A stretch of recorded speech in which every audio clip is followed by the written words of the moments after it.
Well, this is perfect, though. 27 minutes in. We're finally getting to prospects.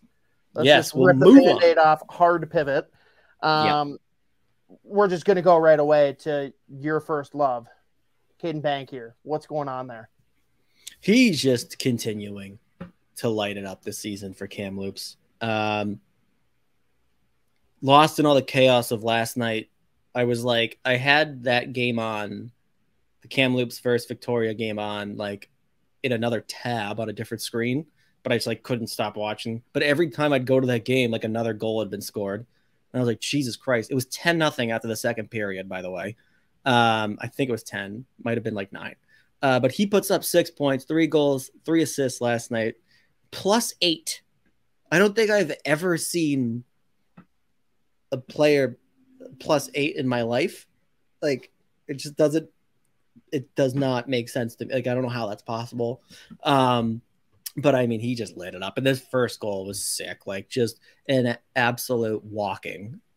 And then he just put one short side. But like the thing with a couple of his plays last night, it's just like the skating is just on another level. Like I'm not sitting here and saying he's an elite skater, but like that was one of the things where it's, you know, that's one thing that could really kind of hold him back from being a productive NHL player in terms of like producing offense, just like that speed, whatever. It was like choppy. Like it just wasn't great. Like he was not able to create any kind of separation just with the stride. And I do think like the last 2 years, it's come a long way. And I mean, now he just like, even like the lateral shifts, again, the first goal last night, like the footwork was just crazy. And so he just looks like a different player. And again, I've like, obviously when he's having the season he's having, he's on the team he's on, like you're going to be a confident player to begin with. But I mean, he's trying things that he never, like he used to just be a safe, conservative kind of guy, like just basically doing his job. And like, but now he is just trying things. Again, we've talked about it before. He's got like 3 spinorama goals. Like he's scoring shorthanded. He's scoring one-timers. Like he's scoring every which way. And even when it's not like a highlight reel goal, a lot of times the goals that he's scoring is just from being in the right areas of the ice and like finding quiet ice or just battling in front of the net. So he's just continuing to evolve his offense. And it's just really, really encouraging. And obviously he gets rewarded. He's the first ELC they signed this season. You know, so we'll see what his plans are for next year. But he just had another monster week, like 3 games this week. Last Friday, 6-3 win, 2 assists. Then he put up another assist for Vancouver and then 6 points last night. So 9 points this week in his last 3 games. By the way, last night he scored 3 goals on 3 shots. So that's pretty nice. And the faceoffs, he's over like 54, 55%. So on the season now he's got 69 points in 51 games with 32 goals. So, I mean, again, just having a monster year. Obviously, he's been rewarded a few different times with the contract and then, you know, going to the World Juniors and playing every game and being an effective player. So what a season for the kid. And again, he's just, I'm curious to see how much more there is because, like, he's getting better year after year. So obviously, you know, I'm sure if you talk to like Judd Brackett, like a lot of the, when you're scouting like players that aren't necessarily going to go like a, you know, first round or like top end of the draft, like when it's like middle round guys, you're looking for not necessarily who the player is or what they are. It's what you think they can be. And I mean, again, you're just seeing this trajectory with him right now where it really makes me curious, like just how high up in the lineup could this kid find himself at the NHL level? And he's, again, a lot of NHL tendencies, smart player, gives you a little bit of everything. So definitely not like a one-trick pony where he's just all offense juniors and then he's going to do nothing. He'll defend, he'll kill penalties, like he'll do whatever you need him to do. So he's just having a monster year. And he's so fun to watch now too. I mean, he's going to carve a path for himself. It's just a matter of how he develops in all those different areas that he touches. It's going to be cool to see. Another guy that we're pretty excited about, though, another one fresh off ELC signing, Hunter Haight.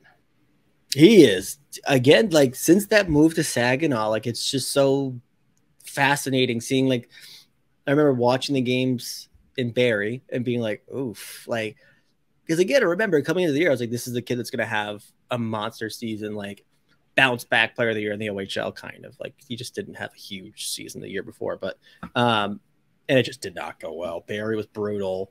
he wasn't producing. He didn't even look interested. And then immediately goes to Saginaw. And I mean, it is just like point night after point night. The effort's there. I see him make a lot of defensive plays that I had not seen him make previous with Barrie. And I mean, he's playing with really good players, like a name to keep a fucking eye on, like, or to keep in mind for the 2025 draft. Michael Misa is just like ripping it up right now. Right now he's producing. It's like the most points per game for like a 16-year-old, like in the history, like more than Tavares did.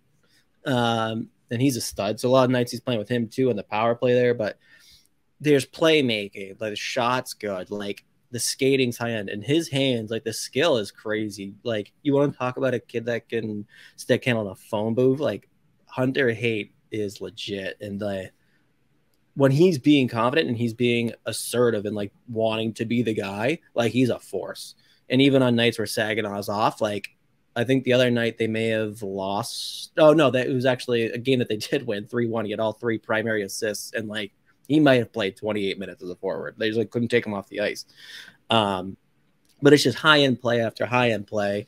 Transition game's so good. Like, and again, the ability to defend. He's a decent rush defender. That's where like his defensive prowess really lies again. Just like any kid who's, I mean, a forward or just like not like a natural defensive type player. Like you get lost like in zone defending at a standstill or whatever, but rush defense is effective too. And that's just, I just see him make a lot of plays with the stick defensively. And again, he's just playing really well. So 4 apples this week in 3 games. Now he's got 55 points in 59 games in total. I don't even know what I actually should have looked up what just the numbers in Saginaw are, but I think he's got to be over a point per game with Saginaw. And that's not a team that loaded up. I mean, they got rid of Minchukov at the CHL trade deadline. So, but he's just such a fun player to watch, dude. Like every game he's pulling some rabbit out of the hat. Like, but yeah, no, he's just playing real well. And yeah. Love it. A little bit of a resurgent week then, continuing on in the CHL for our boy Servac Petrovsky. Yeah, a lot better this week. That he was on a little bit of a slump there, like really not putting up any points. There was like games where he's just like getting dashed up, like -3, 1 shot on net, like 4 for 22 with the face-off dot. Like, I don't know if it was that point of the season where he's just exhausted, content with letting Colby Barlow, who's going to go high in this draft, probably higher than he should have. Even though I love Colby Barlow, let him do all the work. But he had just been off for a few weeks, really not putting up any good numbers, like not looking good defensively. And this week he played real well. Owen sounds a weird team. They'll have a game where they'll kick the shit out of like Windsor and put up 6 goals, and then they'll go lose to like the Sioux this year. Like they're so weird. And I mean, they have Colby Barlow, who is legit. He's up there. He's top 5 scoring in the OHL as a draft eligible, which is good, real good. But Petrovsky's a big part of that team. So when he's off, like it affects them up and down the lineup. So this week he was a lot better, like a lot better. Looked just like, maybe he was just exhausted at that point in the year, like any player is, like midwinter playing an Owen sound. But he had put up good points this week, scored a beauty the other night with 2 assists, ended up being 3rd star of that game in that game. So I think, what was he, 5 points in 3 games this week, which brings him back up to closer to a point per game again. I think he went like 6 or 7 games with like 1 point and like non-factor every game. But the face-off numbers are back up. Again, he got 3rd star of the game the other night against Oshawa. They kicked the shit out of him, and he put 3 points, 7 shots on net in that game too. I like when he shoots. Like he's got this ridiculous one-timer too. Like drop to one knee. It's like not even like a full windup. It's one of those like half snap, like just like, but he's gonna rock it. Like it is off the stick in a hurry in the back of the net. So when he is confident, you're seeing those shots on goal go up. And I think this week he had like 13 or 14 in 3 games. So just looked a lot better. Again, maybe he was just exhausted at that point of the year, but just a solid week overall. So what was it? 1 goal, 3 assists, or 4 points in those 3 games. He's back up closer to a point per game now. That'll work. I know the last guy you wanted to get into here, Carson Lambos, just kind of doing the thing. Yeah. So, you know, coming into the year, like, I know a lot of people like, what would be a good, like, what do you want to see from Lambos this year in WHL? And at that time, I had no idea the fucking overager Ben Zloty was going to be coming back, because that's their first power play guy. And like, they're usually scoring when they go on the power play. Like, that team is insane, like insane, like all the weapons that they have. So a lot of time he's getting like power play, like second 2.5. Like, it's not even quite the second power play that he's on there, because they'll leave Zloty out there for like all 2 minutes if they can. So, you know, at that point, I had no idea he was coming back, and so I figured, all right, me first power play, first PK. He's going to play 30 minutes a night, which he is. I think his average right now, I checked on Instat, was like 28-30 a night. He's just not coming off the ice. But so the points don't look as good as they did last year. Like, he's not at a point per game, which for him, with the minutes that he's playing and the matchups he has, like, he's their go-to guy on the back end for any match, and he's playing well. Like, again, probably almost every night flirting with 30 minutes. He's out there like literally every other shift. You're like, Jesus Christ, he's still on the fucking ice. Like, oh my God. But I think I've said this before, just like the decision making in his own end, and like not chasing pucks. So like just in zone defending, I think, is taking another step this year. And I mean, again, he's almost at a point per game, but I know plus minus is a whatever stat, but he's like in 56 games, he's a plus 59 right now, I think. It's like, so generally speaking, when he's on the, I mean, when you're playing 28.5 minutes a game, like, that's pretty fucking good. But, you know, he's just playing like all around really well. And he's really fun to watch too. Like, the transition game's really good. He used to be super over reliant on that like long stretch pass coming out of his own zone to get picked off like 50% of the time. You know, now he's much more selective when he goes for that. And when he does go for it, it's usually connecting and sending someone in on a breakaway. But again, like, the best part of his game, it's so fun to watch, is when he decides to walk the line, because he can make you look stupid. Like, I've seen him dance a few dudes out of their shoes this season, like full face plant. You know, he plays hard. He's tough. He'll fight. Like, he's just a really fun player to watch, even if the points aren't necessarily going to jump off the page at you. You know, just the style that he plays, you'd probably be like, he's kind of an offensive defenseman. So when you look at that and he's not putting a point per game in junior, like, is he really? But I mean, again, he's their go-to guy in every situation aside from first power play. You know, but late in close games, he's the first defenseman on the ice.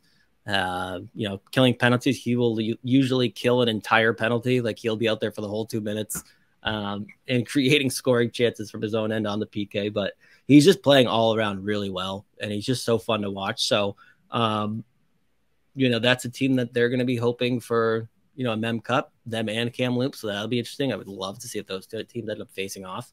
But he's just playing solid. And again, he's just a little bit of everything. And even the fact that he's got, I think, like 47 points right now in 56 games.